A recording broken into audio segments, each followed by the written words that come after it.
예, 안녕하십니까. 오늘은 그 341페이지 교환을 보셔야 되네요. 하여튼 우리가 매매를 했었는데 매매다라고 하는 것은 계약 당사자 일방이 자기의 재산권 이전을 약정하고 상대방은 그 대가로서 대금, 금전 지급할 것을 약정함으로써 이루어지는 계약을 매매다라고 했는데 교환이다라고 하는 것은 쌍방이 다 금전 이외의 재산권 이전을 약정한 것을 이야기하는데 A라는 사람이 예컨대 건물 소유권 넘겨주기로 하고 B라는 사람은 토지 소유권 이전하기를 약정했다면 그것을 교환이다라고 이야기할 것이고, 일단 매매는 일방은 금전이어야 되고 교환의 경우에는 쌍방이 다 금전 이외의 재산권 이전을 약정함으로써 이루어지는 계약이다라는 것. 그래서 둘 다 채권 계약이고 법전에 규정되어 있는 전형 계약이고 쌍방이 다 출연이 일어나니까 유상 계약이고, 그리고 쌍방이 다 서로 대가적 의미 있는 채무를 부담하니까 쌍무 계약이고, 그다음에 그 일시적 계약이고 그다음에 낙성 계약이다라는 것.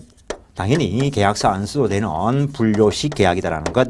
이것들이 그냥 채권적 효력을 발생시킬 것이고 법전에 있고 유상계약으로서 매매 쪽에 있는 규정들이 다 준용된다라는 것. 특히 교환의 경우에는 매매와 크게 다를 바가 없습니다.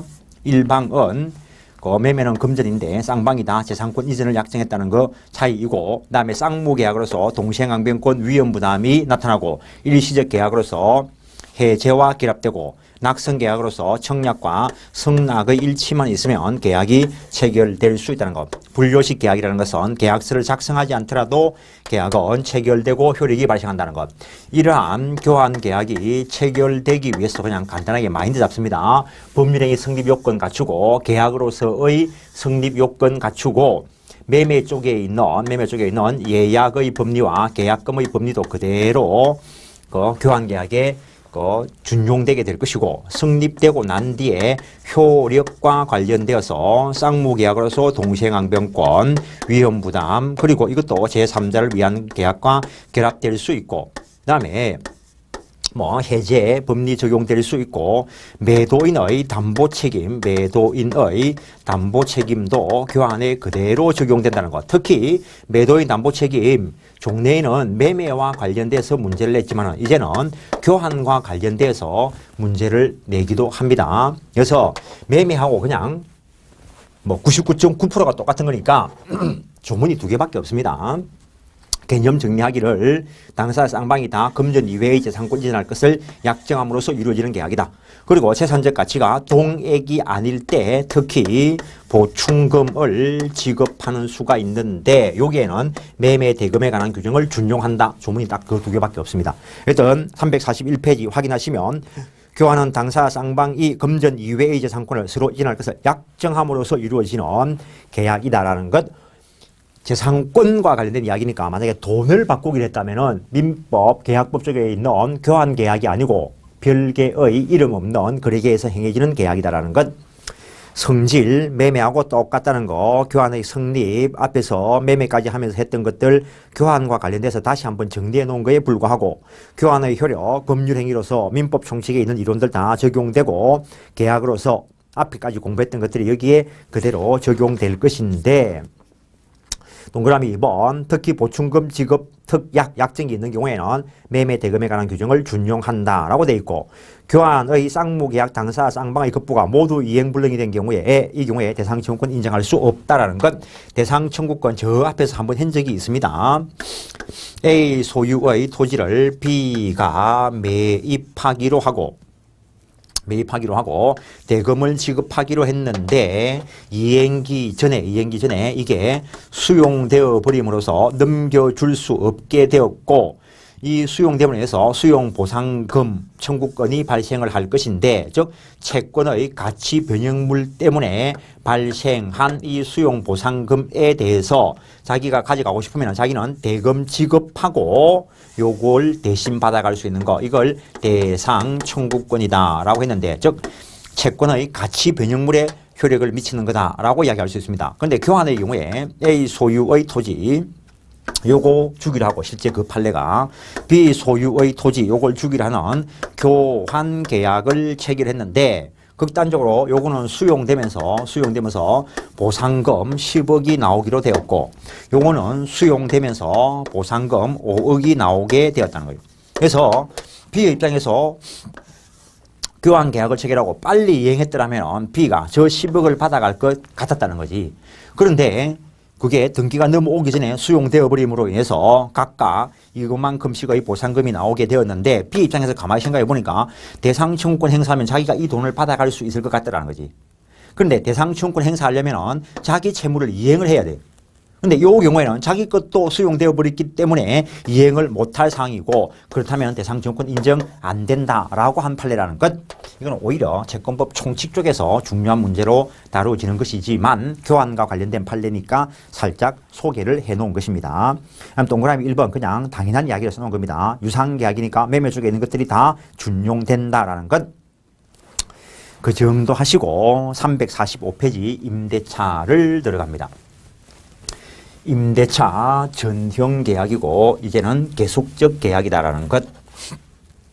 그래서 임대차다라고 하는 거 개념 정리를 하면은 계약 당사자 일방이 비소비물을 빌려주기로 하고 비소비물을 한번 사용하고 난 뒤에 동일한 용도로 또 사용할 수 있는 물건을 말하는데 그 대가로서 차임 지급할 것을 약정함으로써 이루어지는 계약을 임대차다라고 이야기한다는 것.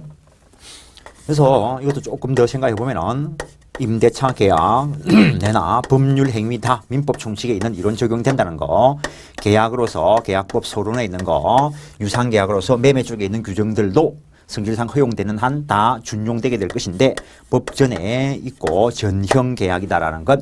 급부가 쌍방제로 일어나니까 유상계약이고 서로 대가적 의미는 채무를 부담하게 될 것이니까 쌍무계약이고 임대차 계약도 분료식 계약입니다. 부동산 임대차 계약 체결할 때 일반적으로 다 계약서를 작성하겠지만 그냥 뭐 공원에 가가지고 자전거 빌릴 때 뭐 계약서를 작성할 수도 있습니다. 근데 계약서 작성 안 하고 대가를 주기로 했으면은 임대차, 그냥 옆집 자전거 공짜로 빌렸으면은 사용대차. 그래서 일단 분료식 계약이고 이거는 일정한 기간 동안 사용하는 계속적 계약이라는 거. 계속적 계약이라는 그 말 안에는 해지와 관련된 규정들 적용을 받는다 이런 이야기가 될 것이고 만약에 이게 소비물, 비소비물이 아니고 만약에 소비물이라면 한 번 사용하고 난 뒤에 동일한 용도로 또 사용할 수 없는 물건이라면 이거는 소비대차로 갈 것이고 빌려 쓴다면 소비대차 유상일 수도 있고 무상일 수도 있고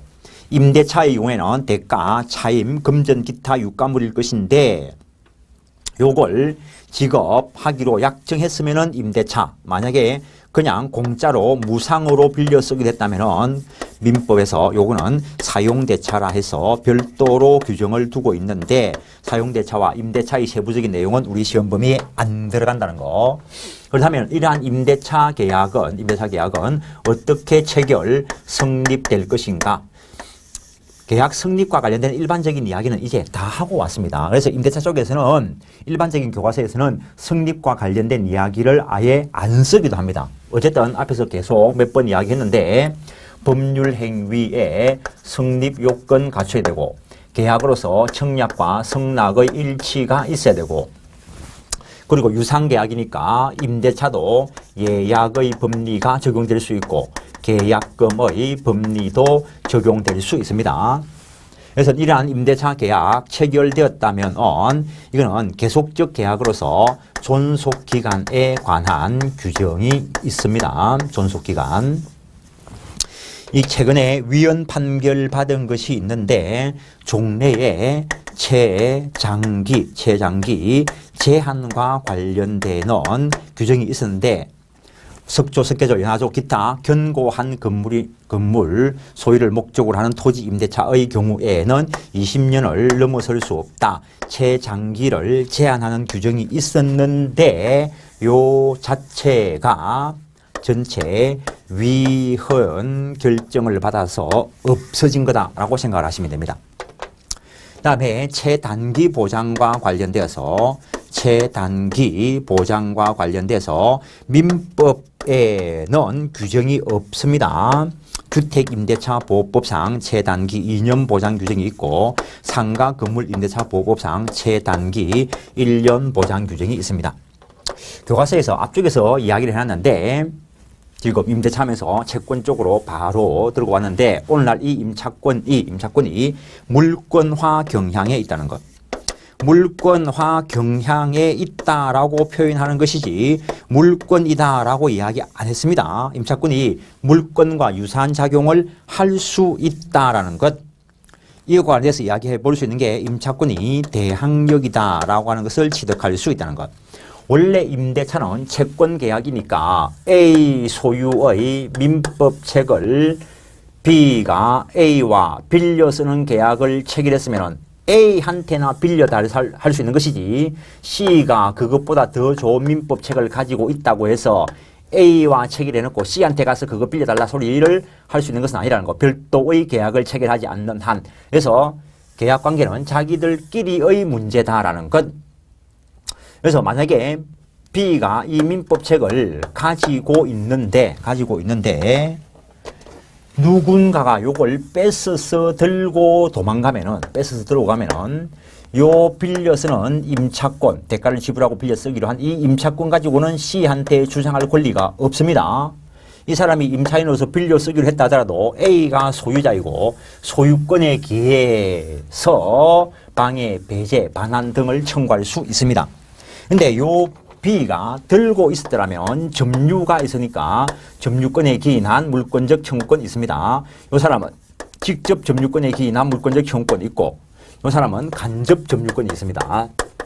간접 점유권에 기인한 물권적 청구권도 인정될 수 있지만 지금 보는 것은 임차권 가지고 관련된 거 요걸 직접 행사할 수 있는 것은 아니라는 거. 근데 대항력을 가지면은 제3자에게 직접 행사할 수 있는 여지가 생기는데 대항력 취득과 관련되어서 민법상 두 가지를 일단 규정을 하고 있는데 그 부동산 임차권을 등기하면은 임차권 등기를 하면은 대항력 가지고 그다음에 토지 임대차의 경우에는 토지 임차권을 등기하지 않았다 하더라도 임차인이 건물을 건축하고 임차인 소유의 등기를 한 때에는 토지 임차권은 등기 안 해도 대항력이 있다라는 것.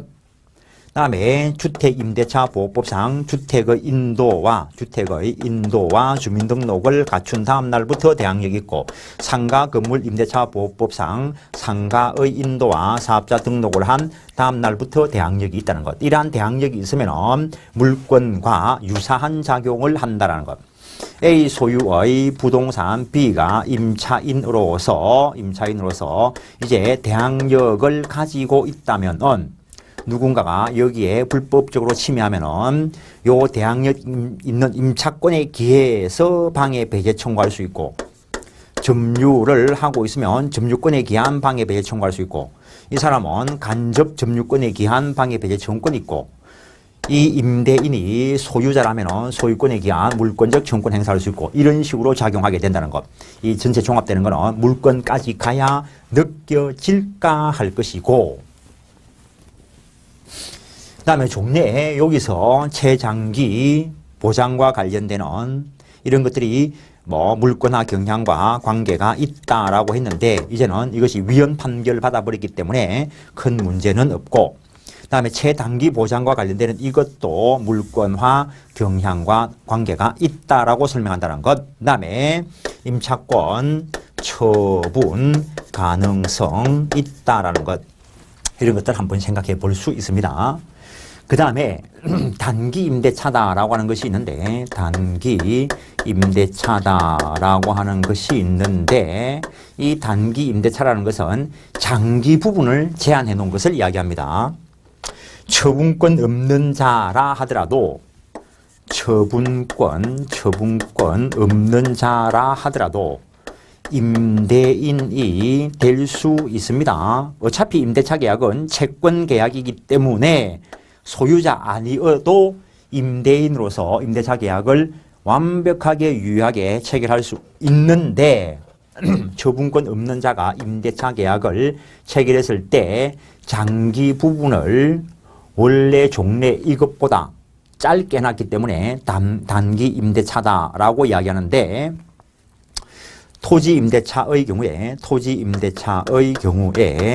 지상의 석조, 스케줄, 연화조, 기타 견고한 건물 소유를 목적으로 한 토지 임대차의 경우에는 10년을 넘어설 수 없다라고 이야기했고, 기타 토지 임대차의 경우에는 5년을 넘어설 수 없다라고 돼 있고, 그 다음에 건물, 기타 공작물 임대차의 경우에는 3년을 넘어설 수 없다라고 해놨고, 다음에 동산 임대차의 경우에는 기본적으로 6개월을 넘어설 수 없다라고 규정되어 있습니다.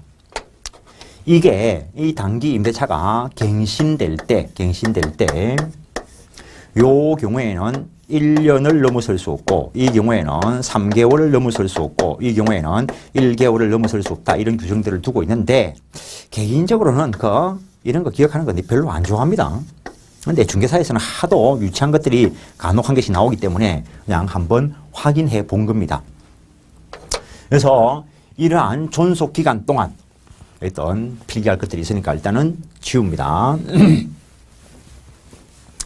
일단 약정된 존속 기간 동안 어떤 효력을 누릴 것인가,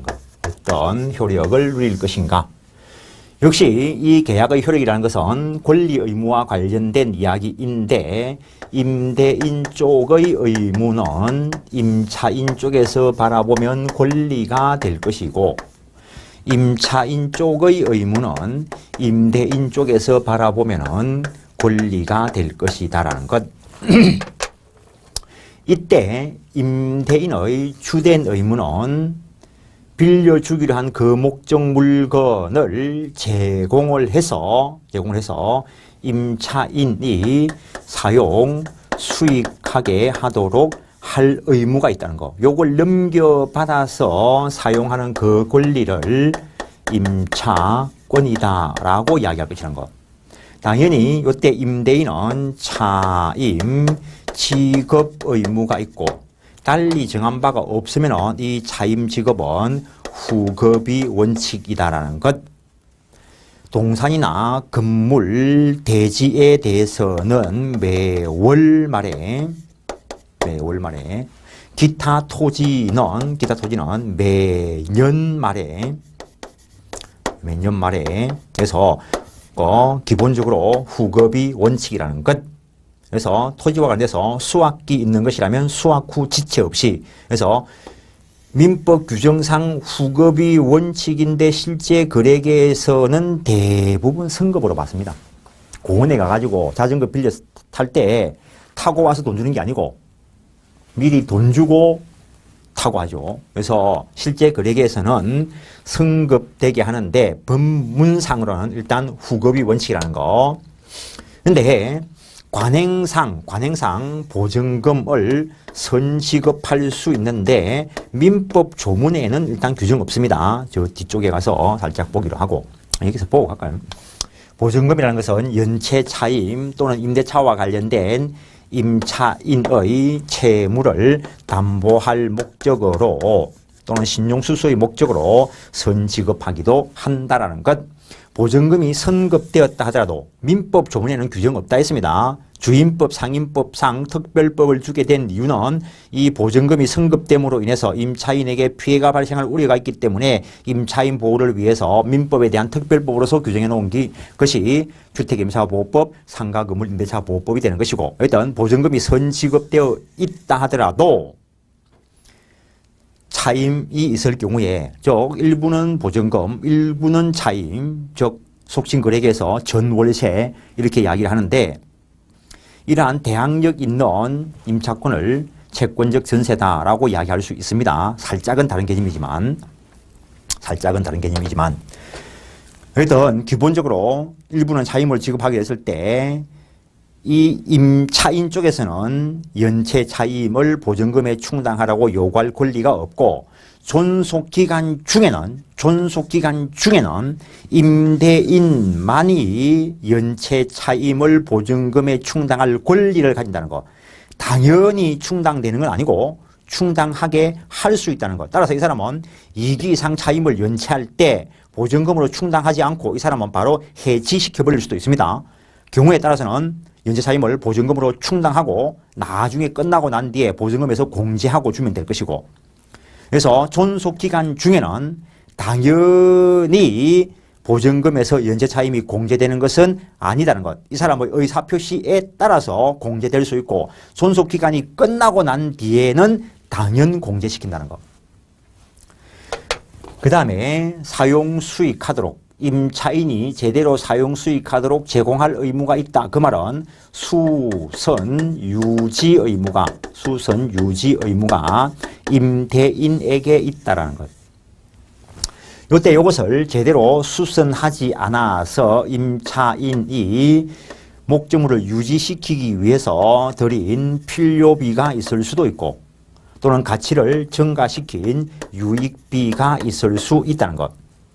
현상 유지를 위한 필요비의 경우에는 지출 즉시 상환 청구할 수 있고 유익비의 경우에는 임대차가 종료한 때 상환 청구할 수 있다는 것. 이때 만약에 존속기간 끝나고 난 뒤에 목적물을 반환했으면 반환 날로부터 6개월 내에 상환 청구하지 않으면 안 되는데 어떤 유익비와 관련돼서는 가치의 증가가 현존하고 그때 현존 이익과 지출액 임대인 쪽에서 선택하는 것을 상환 청구할 수 있다는 것. 그 다음에 유익비의 경우에는 상환 청구 기간이 허용될 수 있다는 것. 어떤 목적 물건과 관련된 것이니까 마지막에 임대차가 끝났을 때 상환 안 해주면 이거 유치권 행사로 보호될 수 있다라는 것. 그 다음에 임대차와 관련돼서 부속물 매수 청구권이라는 것도 있고 지상물 매수 청구권이다 라고 하는 것도 있는데 부속물 매수 청구의 경우에 부속물 매수 청구의 경우에는 부동산 임대차와 관련되어서 임대차가 종료했어야 되고 그때 임대차 존속기간 중에 임대인의 승낙이 있어서 부속을 했어야 되고 부속물이다라고 하는 것은 여기서 말하는 부속물이다라고 하는 것은 다른 물건의 구성, 부분, 즉 쉽게 이야기하면 부합물이 아니어야 된다라는 것을 이야기한다는 것. 독립성이 있어야 된다라는 것. 만약에 임대차가 차임 연체 등의 채무 불이행 때문에 해지되어서 종료된 경우라면 부속물 매수 청구권 인정 안 된다라는 것.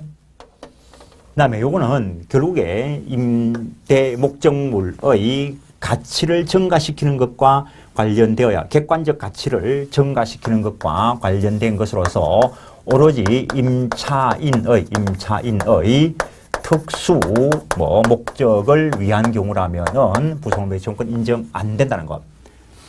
어떤 이러한 요건이 구비가 되어야 되는데 부속물 매수 청구권 형성권이고 형성권이라는 말은 권리자의 일방적 행사에 의해서 권리관계가 변동되는 것으로서 매수 청구권 행사와 동시에 매매 계약이 체결된 것으로 다루어지고 즉 A 소유의 건물을 임차한 자가 존속기간 중에 임대인의 동의 승낙을 받아서 여기에 부속물을 설치했을 때 종료 시에 매수 청구권 행사하면 요거에 대해서 매매 계약이 체결되고 그 말은 요 재산권 이전과 부속물에 대한 대금 지급은 동시 이행 관계가 될 것이고 유치권 관계는 인정이 안 되고 그다음에 기본적으로 동시행 항변권과 관련되어서 인정될 수 있다라는 거 살짝 생각을 해 놓으시는 거고 그다음에 이때 매매 가격은 매수청구권 행사 당시의 시가상당액이다. 이것도 시험에 나온 적이 있습니다. 다음 칠판을 쫙 쓰기가 좀 그런데 그 다음에 지상물 매수청구권이라는 게 있습니다. A 소유의 토지를 B가 임차인으로 빌려 쓰고 임차인으로 빌려 쓰면서 존속 기간 중에 나무를 심었을 수도 있고 건물을 지었을 수도 있고 기타 공작물을 설치했을 수도 있는데 요거는 임대차 기간 만료 시라고 되어 있습니다. 참 이런 거 가지고 문제 내면 요거는 종료시다라고 이야기했죠. 종료시. 하여튼 저런 가지고 문제 낼 수도 있습니다. 종료되는 게 반드시 뭐 만료만 가지고 종료되는 것은 아니니까. 하여튼 지상물 매수청구권의 경우에는 존속기간 만료 시에 지상물이 현존하고 있고 그때 임차인이 한 번 더 빌려 쓰자고 갱신 청구하고 그때 임대인 쪽에서 나는 너한테 더 빌려주기 싫다 거절한다면은 그때 그러면 이 지상물 너가 사가라 지상물 매수 청구할 수 있다는 것.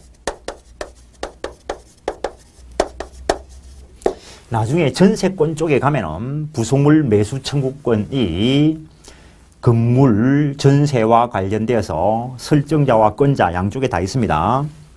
지상권 쪽에 가면은 지상물 매수 청구권이 설정자와 지상권자 양쪽에 다 있습니다.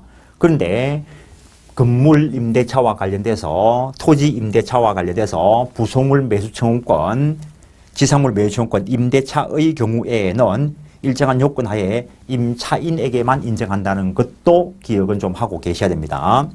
전세의 경우에는 기본적으로 지상물 매수 청구권 규정이 없는데 학자들이 그리고 판례가 이쪽 걸 유추 적용합니다. 거기 가서 또 기억을 떠올리시게 할 것이고 그 다음에 존속기간에 정함이 없었던 경우라면 이것도 시험에 나온 적이 있는데 이 사람이 해지 통고를 할 수 있고 부동산 임대차의 경우에 존속기간에 정함이 없을 때 임대인 쪽에서 해지 통고를 하면 6개월이 경과함으로써 해지 효력이 발생하는데 그 경우에 임차인은 갱신 청구할 필요 없이 지상물 매수 청구할 수 있다라고 하는 게 판례의 입장이다라는 것. 그 다음에 이때 이 지상물의 등기 여부, 허가 여부, 가치 여부 불문합니다. 불문하고 행사할 수 있고 그 다음 이 지상 건물에 대해서 저당권이 설정되어 있다 하더라도 지상물 매수 청구의 대상이 될 수 있다라는 것. 그 다음에 우리 시험에 나왔던 게 A 소유의 토지 그리고 C 소유의 토지가 있는데 이 A 소유의 토지를 임차한 자가 지상물을 건축을 했는데 이렇게 건축되었을 수도 있다는 거예요. 즉 임대인 A 소유의 토지가 아닌 C 소유의 토지 또는 저기서 C 소유의 토지라는 것이 경우에 따라서 B 소유일 수도 있고 저 C 소유의 토지에 대해서는 불법 건축일 수도 있고 또는 그쪽에 대해서 B가 지상권 설정했을 수도 있고 어떤 A와의 관계에 있어서 임차인으로서 지상의 건물을 건축을 했을 때 다른 토지와 경계가 물려 있을 때 그때 요 건물에 대해서 지상물 매수 청구할 수 있는가에 대해서 요 임차지상에 있는 이 건물이 구분 소유의 대상이 되는 경우라면 지상물 매수 청구할 수 있다는 것. 이때 이 지상물의 가치 여하도 불문하는 것이 원칙인데 지극히 고가이거나 또는 원래 임대차 목적에 반해서 축조됐거나 가치가 지극히 경미한 경우에는 인정 안 될 수도 있습니다. 그건 별개의 문제이고 다음 이 경우에도 매수 청구권 행사에 의해서 매매 계약이 체결된 것으로 다루어진다는 것. 따라서 동시행 항변권 인정되고 이 경우에도 유치권하고는 관계가 없고 이때 매수 청구권 행사에 있어서 매매 가액은 매수청구권 행사 당시의 시가상당액이라는 거. 시가상당액이라는 게 왜 중요하냐면은 부속물 설치할 때 5억 들었을 수 있습니다. 매수청권 행사 당시에 3억짜리가 돼 있을 수도 있고 10억짜리가 돼 있을 수도 있습니다. 이 지상물도 마찬가지입니다. 지상물 설치할 때 10억 들었는데 매수청권 행사 당시에 3억짜리가 돼 있을 수도 있고 20억짜리가 돼 있을 수도 있다는 거예요. 그래서 이 비용을 따지는 것이 아니고 매수청권 행사 당시의 시가상당액이다라는 것. 그래서 345페이지 보시면은 임대차 당사자 1방이 상대방에게 목적물을 사용 수익하게 할 것을 약정하고 상대방 이에 대하여 차임 지급할 것을 약정함으로써 이루어지는 계약인데 법적 성질 그냥 확인해 보는 거에 불과합니다. 여기 와가지고 이거 외우면 안 됩니다. 유상 쌍무 낙성 분료식의 전형 계약이고 계속적 계약이고 대상 목적물은 비소비물일 것이라는 것. 소비물이라면 소비대차로 가는 것이고 넘기시면 지상권, 전세권, 임차권을 비교해놨는데 역시 아니고 공부를 하고 난 뒤에 내가 이해를 했나 안 했나 내가 정상적으로 이걸 받아들였는가 안 받았는가를 확인하기 위해서 표를 활용하는 것이지 표 외워가지고 기타 아니다 이런 거 하지 마십시오. 민법은. 그 다음에 부동산 임차권의 물권화 경향, 물권화 과정에 있다. 그렇지만 본질은 채권이라는 거. 물권화의 내용, 대항력과 관련되어서 이번에 동그라미 1번 부동산 임차권은 반대 약정이 없으면 임차권 등기 절차에 협력할 것을 청구할 수 있다라는 것. 그 다음에 지상 건물 소유를 목적으로 토지를 임차한 때에는 토지 임차권을 등기하지 않았다 하더라도 임차인이 지상 건물을 등기한 때에는 대항력이 있다는 것.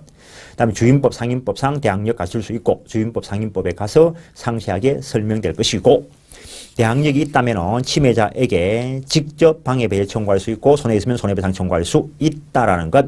대항력이 있을 때 소유자가 바뀌면 새로운 소유자가 임대인 지위를 승계한다는 것. 대항력이 있는 임차인의 선택권 주임법 쪽에 요 판례를 또 소개해 놨습니다.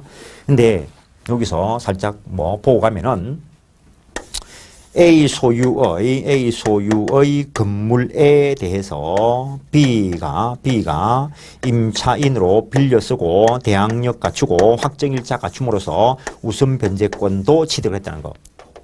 그 이후에 누가 A한테 돈 빌려주고 저당권 설정 등기를 하고 이 저당권자가 경매 실행하고 누가 경락을 받고 경락 대금을 완납을 하면은 그 사람이 소유권을 취득할 것인데 그때 B는 가만히 있어가지고 이 임차권의 대항력을 가지고 C에게 승계되게 할 수도 있고 그 다음에 이거는 등기부에 기록이 없기 때문에 법원에서는 이게 있는 건 모릅니다. 법원에는 등기부만 가지고 볼 거라고요. 그때 요 건물이 경매에 들어가는 사실을 알고 스스로 배당 참가해서 소멸되는 쪽을 선택할 수도 있다는 거. 이거 시험에 나왔습니다. 이것도 시험에 나왔고 그 다음에 조금 더 확대 적용하면은 이 건물에 대해서 A가 소유자일 때 B가 임차인으로서 대항력을 갖추었는데 존속기간이 만료되었고 이제 소멸되었다는 겁니다. 그러던 중에 A가 이걸 팔아치워서 다른 사람이 소유권을 취득을 했을 때 가만히 있으면은 이 사람이 임대인의 지위를 승계하게 됩니다. 근데 이 사람이 깡패 같은 사람이라 가지고 별로 마음에 안 들 수도 있습니다. 그렇다면 상당한 기간 내에 이의를 제기함으로써 임대인 지위가 승계되지 않게 할 수 있다는 거. 임대인 지위가 승계 안 된다면 이 경우에는 이렇게 보증금 반환 청구할 수 있다는 것. 임대인 지위가 승계되어 버리면 이 사람한테 보증금 반환 청구권이 있고 이 사람한테는 보증금 반환 청구권이 없습니다. 승계되어 버렸으니까. 근데 이의를 제기해서 승계되지 않게 했다면 이 사람한테 보증금 반환 청구권 행사할 것이 아니고 이 사람한테 행사할 수 있다는 거. 이런 경우의 선택권이 있다라는 것. 그걸 길게 늘어서 놓은 겁니다. 다음에 임차권과 방해 배제 청구권, 임차권이 대항력을 갖추었다면 대항력 제3자에게 직접 주장할 수 있는 것이니까 대항력 있는 임차권에 의해서 방해 배제 청구할 수 있다라는 것. 점유를 하고 있다면 점유권에 의한 물권적 청구권도 행사할 수 있고 대항력이나 점유권이 없다면 이 임차인이 제3자에 대해서 직접 행사할 권리는 없습니다. 소유자인 임대인을 대위하여 행사할 수 있을 뿐이라는 것.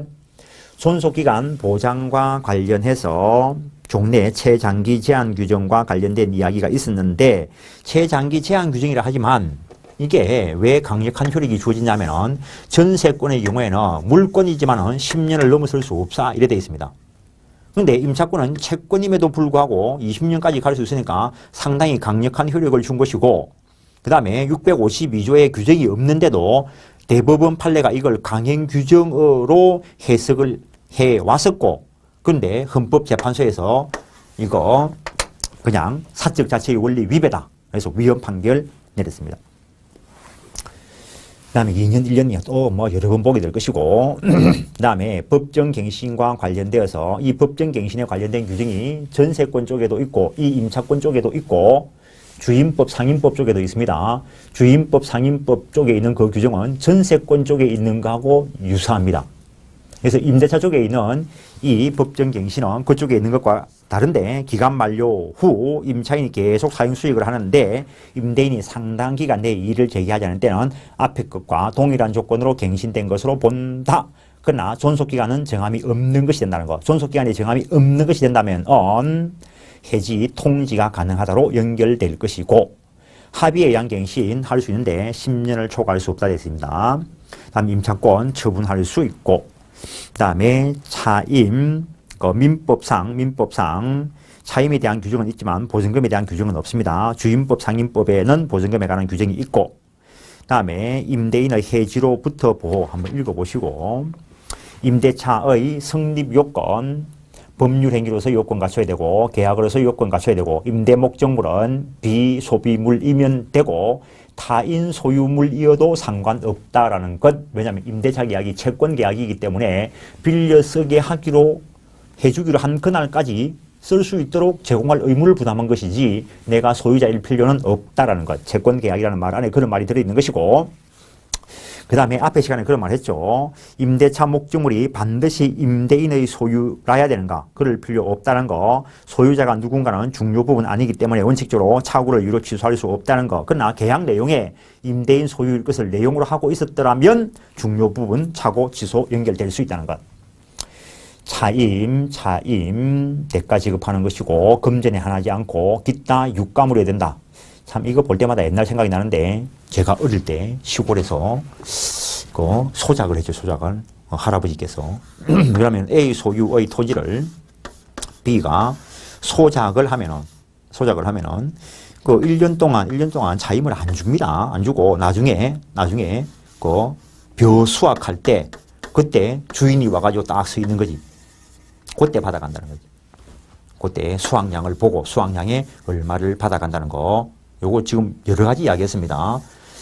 그 차임이 금전에 한하지 않는다. 거기에 수확 때는 쌀로 할 수도 있다. 그 다음에 1년 끝날 때 수확 후 지체 없이 이런 이야기를 한 겁니다. 351페이지 계약으로 기간을 정하는 경우 651조 요게 위헌 판결 받았다는 겁니다. 그 20년 단축한다. 그 부분이 위헌 판결 받았다는 거 1항. 그 다음에 계약으로 기간을 정하지 않은 경우에 각 당사자는 언제든지 해지 통고할 수 있다. 2항에 보시면은 토지, 건물, 기타 공작물, 부동산에 대해서 임대인이 해지 통고한 경우에는 6개월, 임차인이 한 경우에는 1개월, 동산인 경우에는 누가 하더라도 5일이 경과함으로써 해지 효력이 발생한다. 살짝 봐놓는 것이고, 하여튼 그냥 나는 그 숫자 외우는 게 좀 그래가지고 그냥 그 앞에다 그냥 이래 빨갛게 그냥 이래서 놓습니다. 그냥. 임대차 갱신 합의로 갱신하는 거 뭐 저거 마음대로 하면 되고, 기간 끝나면 또 합의가 갱신하고, 기간 끝나면 또 합의가 갱신하고, 누차에 걸쳐서 해도 상관없습니다.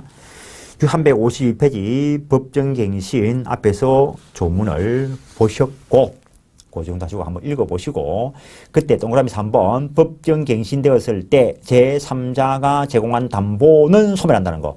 제3자가 제공한 담보, 그게 각종의 보정채무인 인적 담보일 수도 있고 저당권 설정 등의 담보 물권일 수도 있는데 그 담보는 소멸한다는 거. 그러나 제3자가 현실적으로 지급해놓은 보증금은 존속합니다. 따로 구별하시고, 그 다음에 갱신청구권, 매수청구권 뒤에 또 이야기가 있습니다.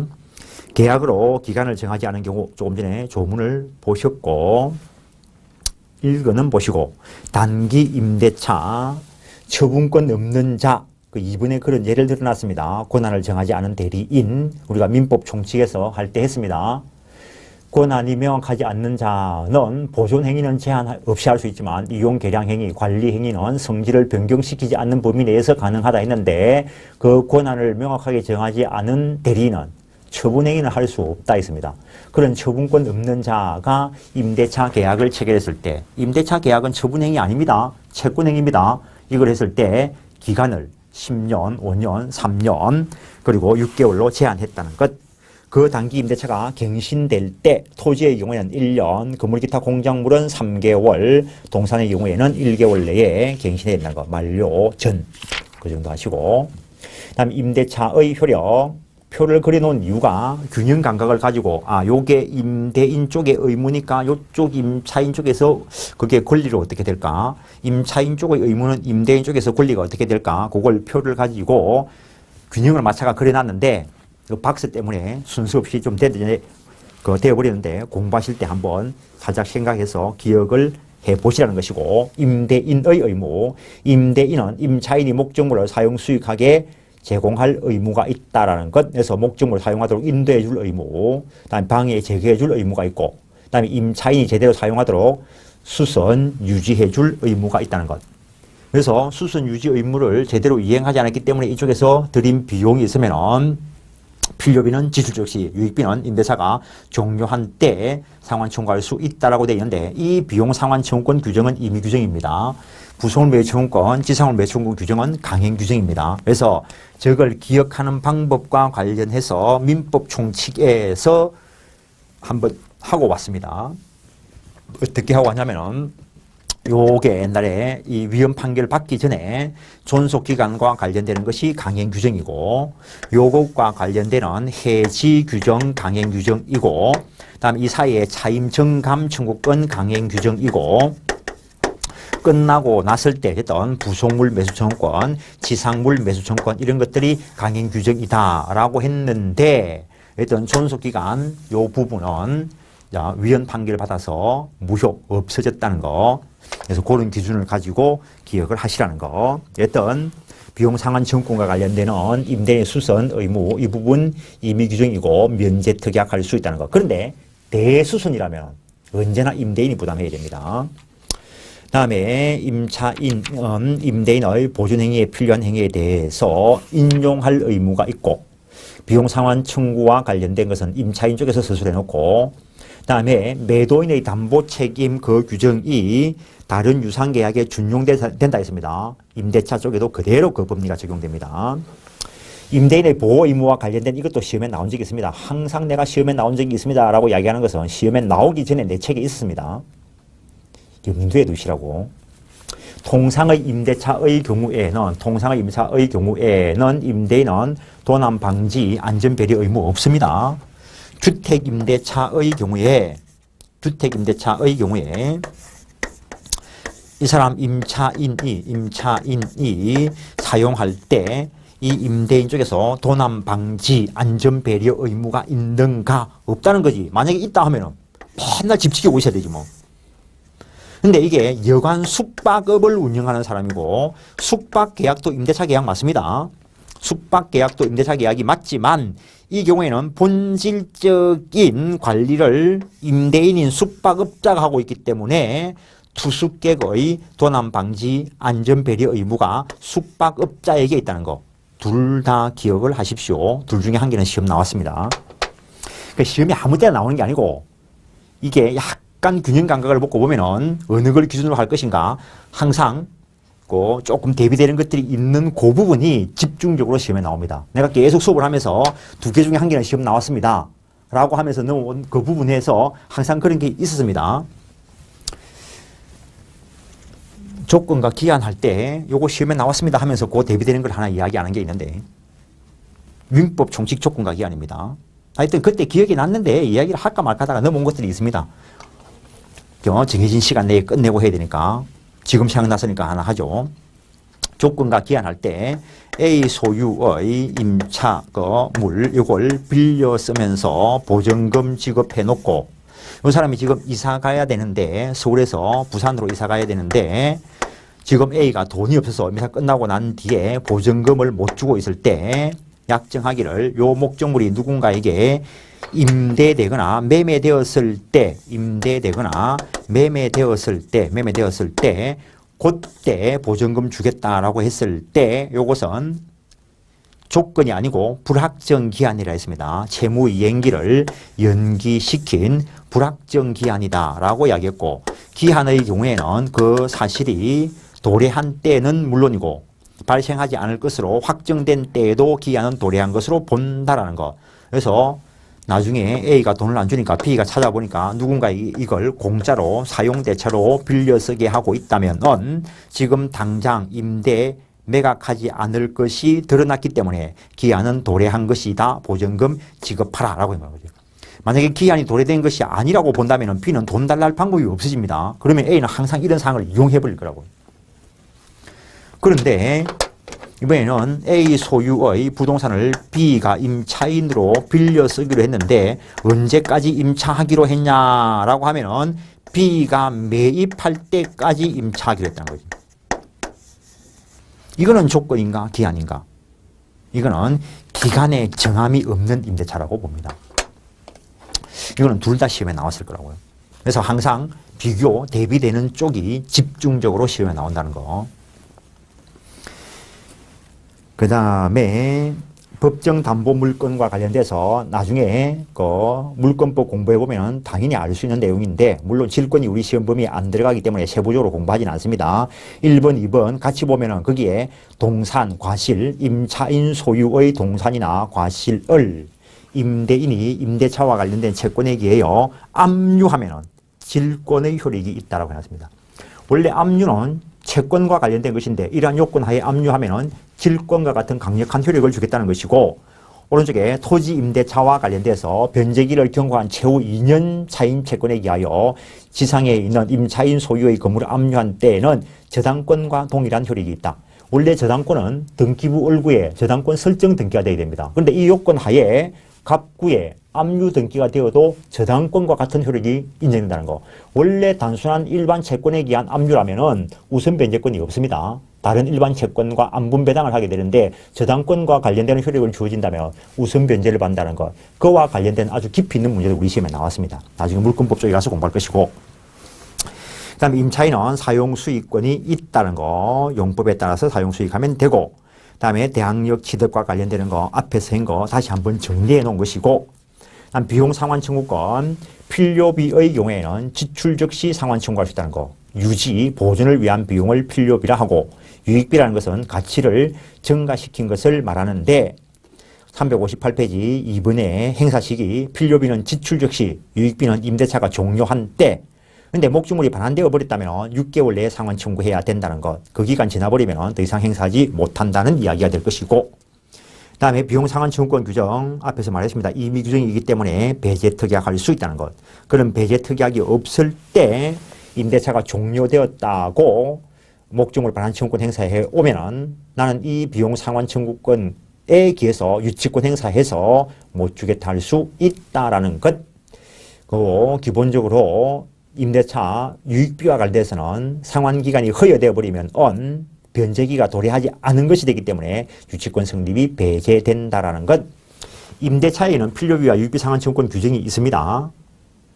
주임법, 상임법 적용되는 주택 상가의 경우에도 비용 상환 청구 규정이 주임법, 상임법 쪽에 없습니다. 특별법의 규정이 없으면 일반법이 보충적으로 적용되고, 따라서 거기에도 필요비, 유익비 상환 청구권이 인정됩니다.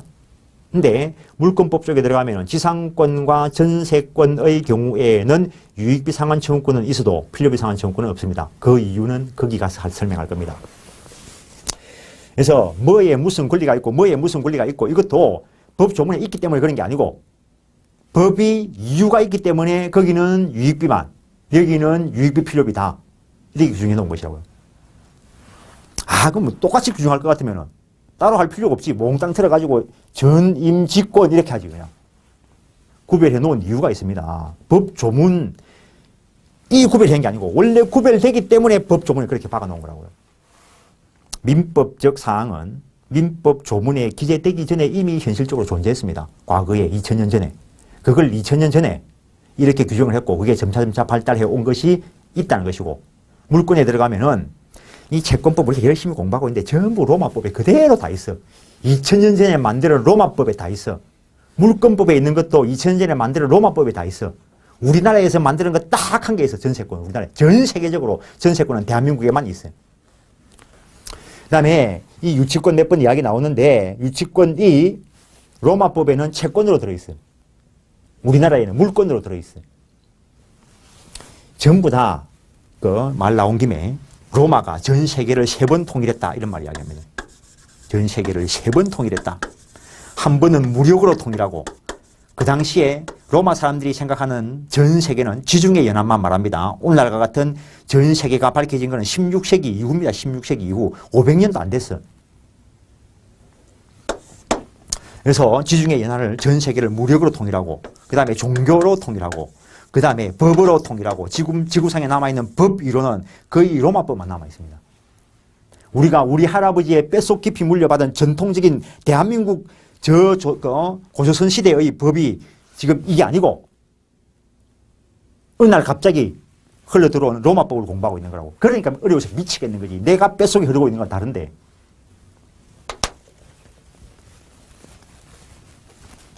내가 심심하면 물어보는데 물권법 가서 물어볼 건데 시골을 가면은 이쪽이 A가 집을 짓고 살고 있고 이쪽이 B가 집을 짓고 살고 있는데 A가 감나무를 심어놨는데 감이 주렁주렁 열려가지고 요 감이 요 딱 떨어지면 이 감 누구 거죠? A 거라 B 거라? 빨리 표정 관리 하시라고. A 거라 B 거라? A 거라고. A 거. A 나무가지에서 떨어지는데 그게 내 땅에 있다고 해서 어떻게 그게 B 게 돼? A 거지. 이게 만약에 B 네 걸로 보이는 이 사람아. A 집에 아들이 요 넘어오면 네 거가. 그런데 나도 이 위치에서 여러분도 이 위치에서 요거 많이 주워 먹었지. 어릴 때 먹을 것도 없는데 이거 뭐지? 이게 무주물일까? 유실물일까? 무주물도 유실물도 아닌 정확한 A 소유물일까? 정확한 A 소유물. 몰래 먹었지. 도둑놈이지 뭐. 근데 시골에서 아무도 뭘 안 해 이걸. 우리 뼛속에 흐르는 법은 이게 맞아. 이거 먹어도 뭐 이 정도 가지고는 뭘 안 해. 그런데 이거는 법상 A 거고 만약에 이걸 몰래 먹었으면 A가 열받으면 절도죄로 고소하면 절도죄 요건은 충족이 돼. 경미한 것이기 때문에 용서되는 것은 별개의 문제고 물권법 가서 할 걸 여기서 써먹으면 안 되는데 A 땅, B 땅. A가 자기 땅인 줄 알고 나무를 심었어. 경계가 시골 가면 애매하니까 B가 여기에 나무를 심었어. 자기 땅인 줄 알고. 나중에 청량해보니까 여기까지가 A 땅이라. 이 나무 누구 거? A 소유. A 소유. A 소유에 부합되었어. 내 게 아니야. 내 건 줄 알고 따먹었지. 이때까지는 선의 점유자이기 때문에 과실을 수취할 수는 있다라고 갈 거라고. 내 건 줄 알았으니까. 그런데 이제 경계 청량해가지고 딱 보니까 A가 여기라는 걸 A 자기 땅인 줄 알았어. 이제 따먹지 말 하면 못 따먹어. 왜? 이거는 A 소유물이라고. 그런데도 불구하고 뭐 과일을 많이 심었겠지. B가 따먹은 사건이 있어. 대한민국에. 그때 A가 절도죄로 고소해가지고 처벌받은 사건이 있어요.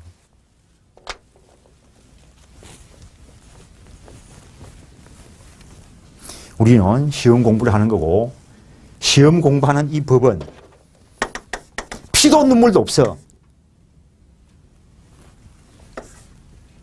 동네 사람끼리 한번 싸우면 웃고 넘어갈 수도 있지. 이빨 한 개 깨지더라도. 판사 앞에 가가지고 하면은 울고 불고 하면은 판사님이 처근하게 여기서 한번 봐줄 수는 있지. 근데 시험장에서는 안 통해. 시험장에서 1번인가 2번인가 헷갈리는데 1번 찍으려 했는데 마지막에 답안지 보니까 2번이 찍혀 있어. 명백하게 차고 한 개 차이로 떨리니까 중요 부분이기도 해. 그래도 착오를 이로 취소한대. 2번으로 친 걸로 효과가 발생하고 니는 시험 떨어진 거야. 시험장에서의 법은 피도 눈물도 없어요.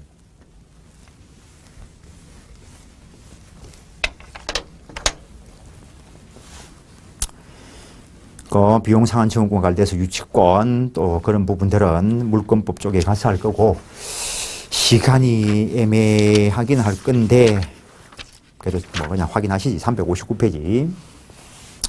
부속물 매수 청구권, 건물기타 공작물 임대차와 관련해서 임차인이 건물기타 공작물 사용 편익을 위해서 객관적 가치 편익을 위해서 부속시켰을 때 인정된다는 거. 오로지 임차인 자신의 특수한 목적을 위해서 설치한 것이라면 부속매수 청구의 대상이 안 된다는 거. 예컨대 타인 소유의 건물을 임차해서 짜장면집을 운영한다고 간판을 붙였어. 그 간판 붙인 거는 임차인 자기의 특수 목적이니까 나중에 수거해서 원상 회복시켜줘야 될 문제지, 임대인한테 너가 간판 이거 부속물로 매입하다 라고 청구할 건 아니라는 거. 그거는 임차인 자기의 특수 목적을 위한 것이고, 그다음에 임대인의 동의를 얻어 부속하거나 임대인으로부터 매수한 부속물이어야 된다는 것. 임대차가 종료되었어야 한다는 것. 그러나 차임 채무 불이행 등 채무 불이행으로 해지당한 경우에는 인정 안 해준다는 거. 전대차와 부속물 매매 청구는 전대차 쪽에 가서 보실 거고, 부속물 매매 청구 행사하면은 바로 매매 계약이 체결된다라는 것. 그래서 그 매매 가격은 매수청권 행사 당시의 시가상당액이 될 것이라는 것. 지상물 매수청권, 건물 등의 소유를 목적으로 한 토지 임대차 기간 만료로 종료할 것. 그래서 채무 불이행으로 해지되면 역시 인정 안 된다는 것. 그 다음에 기간 만료 시에 지상물이 현존하고 있어야 된다는 것. 아까 부속물의 경우에는 임대인의 동의 이런 게 필요했지만 지상물의 경우에는 그런 동의는 필요 없습니다. 이미 빌렸을 때 지상물 소유를 목적으로 하고 빌렸은 것으로 한 것이고, 그래서 가치 이하는 불문하는 것이 원칙이지만 지극히 고가이거나 지극히 경미한 경우에 인정 안 될 것이고, 그 다음에 무허가 미등기여도 상관없다는 거, 그 지상물에 저당권이 설정되어 있어도 상관없다는 거, 그 다음에 제3자의 토지에 걸쳐져 있다면 임차지상의 건물이 구분 소유의 대상이 되는 것이라야 지상물 매수 청구의 대상이 된다는 것. 역시 특수 목적을 위한 경우, 임차인 특수 목적을 위한 경우에는 인정 안 된다는 거. 그 다음에 갱신 청구하고 거절당했을 때 행사될 것이고, 매수청권 행사하면 역시 형성권 행사로서 매매계약이 체결된 것으로 다루어진다라는 것. 가격은 매수청권 행사 당시의 시가상당액이 될 것이고, 그 정도 하시고, 매수권 행사와 상대방 있는 것들은 한번 읽어보시고, 강행규정이고, 그 다음에 363페이지 위에 보면 표를 그 표를 가지고 역시 비교를 해놨는데, 외우려 하지 마시고 공부하고 난 뒤에 내가 정상적으로 법리를 받아들였나 안 받아들였나를 확인해 보시는 자리. 그 다음에 차임 금전에 하지 않고 유가물일 수도 있는데, 이 차임 정감 청구권 강행 규정이라 했습니다. 특히 부정액의 특약이 있다 하더라도 사정 변경이 발생했을 때 정액 청구할 수 있다는 판례가 있다는 것. 마지막에 있는 판례. 그 정도 하시고, 차임 지급 시기 후급이 원칙이다라고 했습니다. 동산, 건물, 대지에 대해서는 매월 말에, 기타 토지는 매년 말에 수확했는 것은 수확 후 지체 없이, 그 다음에 법정 저당권 앞에서 받고, 그 다음에 수인이 공동하여 임차한 경우에는 이 차임 채무, 연대 채무라는 것, 이기상 차임을 연체한 때에는 즉시 해지시킬 수 있다는 것. 일단은 그 정도 하시고 잠깐 쉬었다가 보시겠습니다. 잠깐 쉬겠습니다.